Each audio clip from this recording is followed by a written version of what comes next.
আমি হয়তো ওই দিন মারা যেতে পারতাম, কিন্তু আল্লাহ কেন জানি আপনাদের জন্য বাঁচিয়ে রেখেছে, আপনাদের সেই সুদিনটা দেখা। আসসালামু আলাইকুম ওয়া রাহমাতুল্লাহি ওয়া বারাকাতুহু। আমার মোল্লাপাড়া ভাই, আমরা সবাই ভুলি নাই ভাই। আপনারা যারা একটা বক্তব্য দেওয়ার কিছু নয়, আনন্দের সাথে কথা বলছি।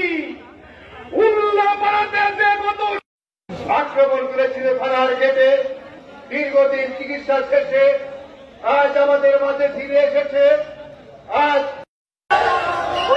ভয়ের ভয় নাই, ওই রাজপথ নাই, ওই ভয়ের আগমন,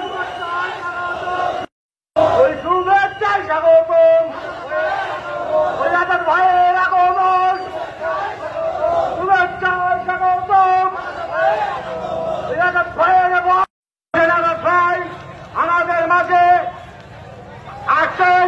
তাই আমি সবাইকে স্লোগানের সাথে উত্তর দেওয়ার জন্য